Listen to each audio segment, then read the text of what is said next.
मुसलमान यूं ही परेशान नहीं है, मुसलमान यूं ही नहीं मारे जा रहे हैं, मुसलमान यूं ही नहीं काटे जा रहे हैं, मुसलमानों पर गोला बारूद यूं ही नहीं फेंका जा रहा है। हमने अल्लाह के गजब को दावत दिया है, हमने अल्लाह के गजब को ललकारा है, हमने अल्लाह के कहर को पुकारा है। हम अपने मुआशरे में ऐसी लानतें, ऐसी खबासतें और ऐसी बीमारियां हमने इजाद कर रखी हैं जो अल्लाह की कहर को दावत देती है, रोजाना बुलाती है। मुसलमान यूं ही नहीं पिसते रहे, मुसलमान यूं ही नहीं पीसे जा रहे हैं। आज रिश्ता तय होने के पहले लेन देन तय होता है कि कैश कितना देंगे। कैश के ऊपर शादियां होती है आजकल, कैश के ऊपर। कहीं सुनने में आ रहा है 2 लाख, 2.5 लाख, 3 लाख, 4 लाख, 5 लाख, 8, 10 लाख तक की डील करके शादियां हो रही हैं। मेरे दोस्तों, अपने दिल पर हाथ रख के बताएं, मान लो हम तो लड़का हैं, हम लड़के के बाप हैं, हम लड़के के भाई हैं, हम तो 10 लाख ले लेंगे। जरा अपने आप को लड़की के बाप की जगह खड़ा करके देखें कि अगर आप लड़का खुद अपने आप को लड़की की जगह खड़ा करके इमेजिन करें, तसव्वुर करें कि अगर आप ऐसे एग्जाम्पल के तौर पर आप इमेजिन करके देखें कि आप लड़की होते और बिना कैश का आपका रिश्ता तय नहीं होता, आपके दिल पर क्या गुजरता। अगर कोई लड़के का बाप है, यहां माशाल्लाह जितने भी हमारे बुजुर्ग हजरात बैठे हैं सब लड़कों के बाप हैं। आप जरा अपने आप को उस लड़की के बाप की जगह खड़ा करें और ये सोचें कि अगर आप लड़की के बाप होते और आपके ऊपर ये 10 लाख का डिमांड आया होता, आपके घर आया होता, तो आप क्या करते। लड़के के भाई हैं, वो जरा अपने आप को लड़की का भाई बना करके सोच के देखें कि आप लड़की के भाई होते और आपकी बहन को 10 लाख रुपए दे करके ब्याहना पड़ता, शादी कराना पड़ता, आपको कैसा महसूस होता। लेकिन वो जो कहते हैं ना, मीठा मीठा हफ हफ, खट्टा खट्टा थू थू, भाई हमारे मीठे मीठे की बात करो, जो हमारी बात हो वो करो। हम तो लड़के, क्यों हम लड़की बन के देखें, क्यों हम उस जगह खड़े होकर के देखें। नहीं, मैं बनने नहीं कह रहा हूं, मैं कह रहा हूं आप वहां अपने आप को रख करके देखें, आपको कैसा महसूस होगा।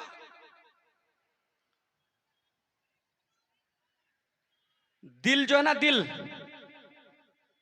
दिल आपका फटा जा रहा होगा, दिमाग आपका खौलता जा रहा होगा। मेरे दोस्तों, सिर्फ यही नहीं, ये डील तो ये लगभग 2-4 सालों से ये मुसीबत है। ऊपर गाड़ी, मुझे तो सबसे पहले अफसोस और शर्म आती है उन लड़कों पर जो पैसा लेकर के, गाड़ी लेकर के, फर्नीचर के सामान लेकर के रिश्ता करते। भाई तुम लड़का कहां के हो, तुम मर्द कहां के हो। मर्दानगी पर सवाल खड़ा होता है, मर्दानगी पर सवाल खड़ा होता है कि लड़का हो, 20, 22, 25, 28, 30, 32, 36 की उम्र में जाकर के शादी कर रहे हो। तुम्हारी इतनी औकात नहीं कि तुम घर में एक फर्नीचर का सेट लगा सके। तुम्हारी इतनी औकात नहीं कि तुम अपने घूमने फिरने के लिए एक बाइक खरीद सके। तुम्हारी इतनी औकात नहीं कि तुम अपने जेब में 2-4 लाख रुपए रख सको। तो तुम शादी क्यों करने चाहते हो? तुम मर्द नहीं हो। मेरी बातें कड़वी होती हैं, ये हकीकत है, हमारी सोसाइटी की ये हकीकत है, और मैं बोलता हूं और मैं इसी पर बोलूंगा। मेरी बातें कड़वी होती हैं। कई सारे लड़के कहते हैं मुफ्ती साहब आप गाली दे देते हैं। भाई और किस लायक हो तुम? जरा तुम्हारे उन ससुर और सास के दिल से पूछो, हर वक्त तुम्हारे लिए लानतें निकलती होंगी, जिनके घर बार उजाड़ देते हो, जिनको सूद लेने पर मजबूर कर देते हो, जिनको जमीन बेचने पर मजबूर कर देते हो, जायदाद गिरवी रखने पर मजबूर कर देते हो, सूद लेने पर, हराम के कर्जे लेने पर मजबूर कर देते हो। जरा उनके दिल से पूछो, हर वक्त उनके दिल से तुम्हारे लिए लानतें ही निकलती होंगी। मैं तो सिर्फ गालियां ही देता हूं। और मेरे भाइयों, आज ये लिस्ट, डिमांड की ये लिस्ट यहीं तक नहीं है, ये बहुत लंबी हो चुकी है। वॉशिंग मशीन, फ्रिज और एसी, अब तो सुनने में आ रहा है कि एसी भी दिया जा रहा है। फर्नीचर कहीं का पूरी जिंदगी दिल्ली की गलियों में गुजारा होगा, कहीं सिलाई की फैक्ट्री में, कहीं किस फैक्ट्री में, नहाने धोने का ठिकाना नहीं, ओढ़ने पहनने का ठिकाना नहीं, खाने का ठिकाना नहीं, पूरी जिंदगी यूं ही कंजर की तरह गुजारा होगा। और शादी में ससुराल से चाहिए इनको एसी। शर्म करो, शर्म करो, शर्म करो, शर्म करो। ये भाई, तुम एक बाप की लाडली प्यारी सी नन्ही सी परी को, उनकी बेटी को, उनके दिल के जिगर के टुकड़े को तुम लेके आते हो, वो काफी नहीं है? जिसको प्यार से, लाड से, बचपन से उसने पाला है, गोद में खिलाया है, पाल पूस करके बड़ी किया है, वो अपने उस लखते जिगर को तुम्हें दे रहा है। ये काफी नहीं कि तुम उनसे इतने सारे मुतालबात करते हो। मेरे नौजवानों, मेरे नौजवानों, जरा होश में आओ। हमारे और आपके इन करतूतों की वजह से, इन खबासतों की वजह से हमारे मुस्लिम मुआशरे में, हमारी सोसाइटी में बहुत सारी मेरी बहनें आज तक कुंवारी बैठी हैं। सिर्फ जहेज ना होने की बुनियाद पर, कैश ना होने की बुनियाद पर उनकी शादियां नहीं हो रही हैं, नहीं हो रही हैं। जिनके हैं उनको तो कोई फर्क नहीं पड़ता, जिनके नहीं हैं जरा उनके दिल से पूछो। बहुत सारी मेरी बहनें जवानी की उम्र को और उस हद को क्रॉस कर रही है, पार कर रही है, उनके हाथ आज तक पीले नहीं हो रहे हैं। ये किस वजह से? ये हमारे इन करतूतों की वजह से।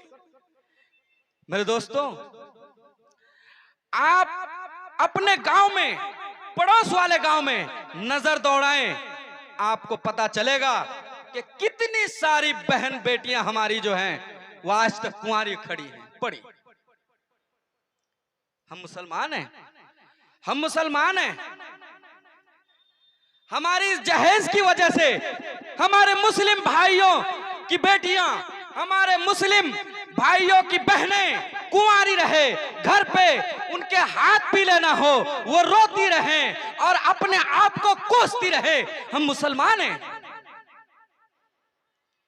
मेरे दोस्तों, यहीं से, आज ही से यह अहद करे कि इंशाअल्लाह हम जहेज नहीं लेंगे। मेरे साथ हाथ उठा दीजिए।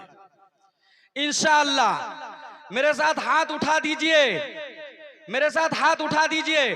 सारे हाथ उठ जाने चाहिए, वरना यही समझा जाएगा कि इनको ही पूरी ख्वाहिश पड़ी है, इनको ही लेने हैं पूरे जहेज। हाथ पूरे नहीं उठे, हाथ पूरे नहीं उठेगा, नहीं उठे तो सुनिएगा। जनाब रसूलुल्लाह सल्लल्लाहु अलैहि वसल्लम ने इरशाद फरमाया, मन तशब्बह बिकौमिन फहुवा मिन्हुम। सुनिएगा, वाइद सुनिएगा, हमारे नबी ने क्या फरमाया, मन तशब्बह बिकौमिन फहुवा मिन्हुम। जो कोई भी किसी उम्मत की, किसी कौम की, मुसलमान के अलावा किसी दीगर कौम की मुशाबहत इख्तियार करेगा, फहुवा मिन्हुम, तो उसका हशर उसी के साथ होगा। अब मैं ये हदीस क्यों लाया? ये जहेज, ये इस्लाम की चीज है। इस्लाम में है जहेज? क्या इस्लाम में जहेज लेना और देना जायज है? नहीं। जहेज लफ्ज अरबी डिक्शनरी में, अरबी लुगत में है ही नहीं। आज तक अरब, अहले अरब जो अरबी जबान के दानिश्वर हैं, जो अरबी जबान के माहिर हैं, माहिरीन लुगात हैं, उनको आज तक अरबी में लफ्ज़ जहेज मिला ही नहीं इस माना में जिसमें हम इस्तेमाल कर रहे हैं, शादी ब्याह में लेन देन। तो फिर जब अरबी में, अरबिक डिक्शनरी में, अरबिक वोकैबुलरी में, अरबिक लुगत में लफ्ज़ जहेज है ही नहीं, तो पता चला कि ये जहेज भी कोई इस्लामी चीज नहीं है। बाज लोग कहते हैं कि आप अलैहिस्सलाम ने हजरत फातिमा को तो जहेज में सामान दिया था। गौर से सुनिएगा, दलील पेश करते हैं लेने वाले, जिनको कारी साहब जिनको लेना होता है, वो दलील में कहते हैं कि हजरत फातिमा को आप अलैहिस्सलाम ने जहेज में दिया था। एक गद्दा दिया था, 2 तकिया और मशकीज़ा, इसी तरह कुछ बर्तन वगैरह दिए थे। तो जब आप अलैहिस्सलाम ने अपनी लाडली चहेती बेटी हजरत फातिमा को दिया था, तो फिर हम मुसलमान क्यों नहीं ले सकते हैं, क्यों नहीं दे सकते हैं? कहने वाले कहते हैं, जरा सुनिए, अकल के उल्लू अंधों, सिर्फ हजरत फातिमा ही क्यों नजर आती है? सबसे पहला जवाब उनको जो ये कहते हैं कि हजरत फातिमा को अल्लाह के नबी ने दिया था जहेज में सामान, तो हमें भी मिलना चाहिए। मैं कहता हूं पहला जवाब कि आपको सिर्फ हजरत फातिमा ही की शादी या हजरत फातिमा ही क्यों नजर आती हैं?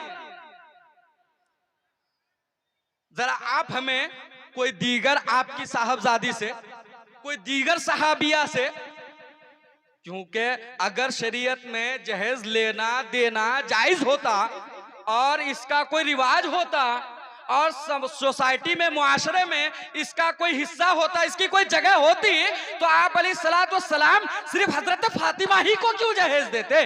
बल्कि आपकी तो 4 साहबजादियां थी, 2 हजरत रुकैया और हजरत कुलसूम। हजरत उस्मान गनी रज़ी अल्लाह ताला अन्हो से ब्याही गई थी, शादी हुई थी। कोई माय का लाल बताएं कि इन दोनों साहिबजादियों को अल्लाह के नबी ने जहेज में कोई एक चीज भी दी हो, कोई एक तिनका भी दिया हो। और हजरत ज़ैनब भी तो आप ही की बेटी थी, 4 बहनें थी। हजरत ज़ैनब भी तो आप अलैहिस्सलाम ही की बेटी थी। हजरत ज़ैनब को जहेज में कौन सा सामान दिया था आप अलैहिस्सलाम ने, जरा बताएं। इससे बढ़कर आप अलैहिस्सलाम ने अपनी जिंदगी में खुद 11 शादियां की। कितनी बोलिए? 11 शादियां की। अगर जहेज लेना जायज होता, जहेज का देना जायज होता, तो आप अलैहिस्सलाम 11 शादियां फरमाएं और किसी एक में भी जहेज ना ली। क्यों? क्यों? और हजरत फातिमा वाली शादी और उस वाक़े और उस सामान को लेकर के हम अपने जवाज की दलील बनाते हैं। तो जरा आप इसका भी तहकीकी जवाब सुनिए कि हजरत फातिमा को आप अलैहिस्सलाम ने जो जहेज दिया था वह आप अलैहिस्सलाम ने नहीं दिया था। हजरत फातिमा की शादी किन से हुई थी मालूम है? हजरत अली रजी अल्लाह अन्हु से। बोलिए हजरत अली रजी अल्लाह अन्हु से। हजरत फातिमा की शादी हुई थी हजरत अली रजी अल्लाह अन्हु से। हजरत अली रजी अल्लाह ताला अन्हु आप अलैहिस्सलाम की परवरिश और कफालत में थे। जरा गौर से सुनिएगा, हजरत अली आप अलैहिस्सलाम की परवरिश और कफालत में थे। रिश्ता तय हुआ, आप अलैहिस्सलाम ने फरमाया अली फातिमा से तुम्हारा रिश्ता तय हो गया, तुम्हारे पास हक्के महर देने के लिए क्या है? अभी तो वक्त कम है, वरना हक्के महर पर आता और अच्छी तरह से बजाता। वक्त बहुत कम मिला हुआ है मुझे। हजरत अली रजी अल्लाह अन्हु से आप अलैहिस्सलाम ने पूछा हक्के महर में देने के लिए, फातिमा को देने के लिए महर के तौर पर तुम्हारे पास क्या है? आप हजरत अली ने फरमाया अल्लाह के रसूल आप जानते हैं फकीर हूं, मेरे पास कुछ भी नहीं है, बस 3 चीजें हैं मेरे पास। एक जिहाद में जाने के लिए, जंग में जाने के लिए एक घोड़ा, दूसरी एक तलवार और पहनने के लिए एक जिरा। मैदान जंग में जब मुजाहिद जाते हैं तो अपने बदन में लोहे का एक जिरा पहन के जाते हैं ताकि जख्म बदन पर ना लगे, चोट ना लगे, वो जिरा। इसके अलावा या अलैहिस्सलाम मेरे पास है ही क्या? यहां तक के हजरत अली के पास रहने के लिए अपना घर भी ना था। वो तो जब रिश्ता तय हो गया तो एक अंसार सहाबी ने हजरत अली को अपना एक कमरा रहने के लिए दिया था। तो आप अलैहिस्सलाम ने फरमाया कि हक्के महर तो अदा करना है, वो तो देना है। जरा हमारे आज के नौजवानों से हक्के महर के बारे में पूछो और इनके बाप से पूछो, जो बड़े बड़े डिमांड लेकर के समधी के घर पहुंच जाते हैं, उनसे जरा हक्के महर पर बात करो। 4 लाख, 5 लाख, 6 लाख, 10 लाख तक मोहर बंधवा लेते हैं, लेकिन देने की कोई नीयत नहीं, कोई नीयत नहीं।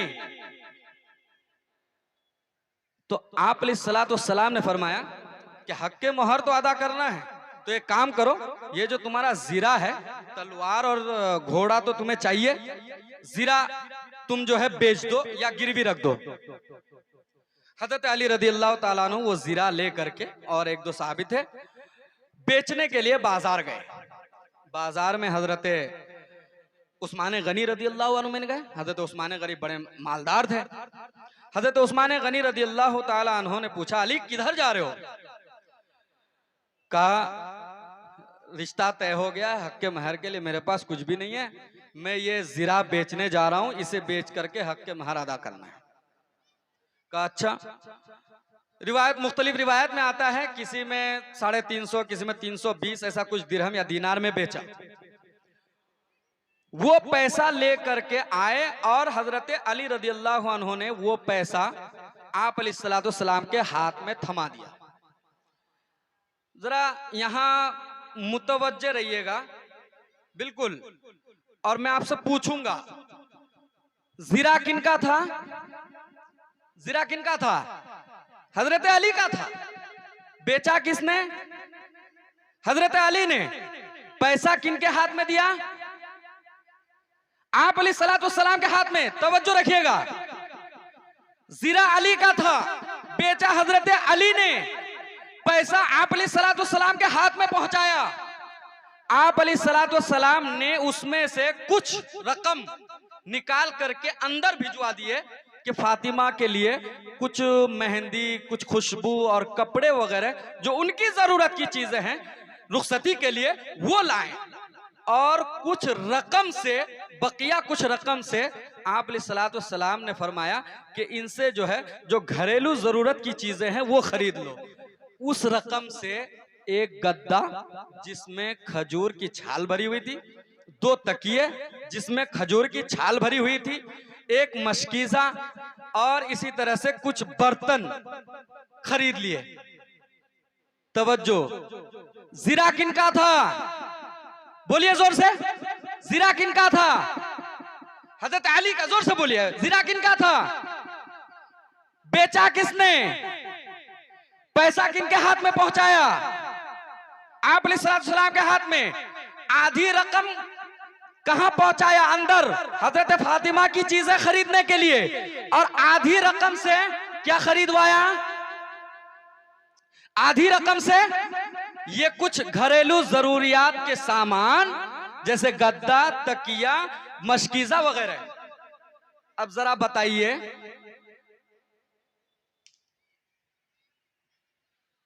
कि जहेज आप अलैहिस्सलाम ने दिया था? आप अलैहिस्सलाम ने जहेज दिया था हजरत फातिमा को? नहीं दिया था। तो जरूरत के सामान किसने खरीदा? हजरत अली ने खुद अपने जेब के पैसे से, क्योंकि जीरा उनका जाती था, अपने जाती पैसे से हजरत अली ने अपने बीवी को भी सजाया और अपने घर को भी संवारा, अपने घर को भी सजाया। और कहने वाले कहते हैं कि नबी ने हजरत फातिमा को जहेज दिया था। ओ कमबख्तो, ओ ये नबी पर झूठा इल्जाम लगाने वालों, जरा सुनो, हजरत अली ने अपने पैसे से अपना घर सजाया, अपने पैसे से अपने जरूरियात के सामान खरीदा, अपने पैसे से अपनी बीवी को सजाया संवारा। और तुम इस बात को बहाना बना करके अपने हराम माल और नाजायज माल को लेने के लिए अपनी इस बात को दलील में पेश करते हो। कहां अक्ल हो गई हमारी? कहां? एक तो शरीयत से हट करके सारा अमल और ऊपर से नबी पर झूठा इल्जाम। मेरे दोस्तों, तो ये बात वाज़ेह हो गई कि नबी ने हजरत फातिमा को जहेज नहीं दिया था। ना हजरत आप अलैहिस्सलाम ने अपनी 11 शादियों में किसी से कोई जहेज लिया था। ना सहाबा में किसी ने किसी को जहेज दिया ना लिया।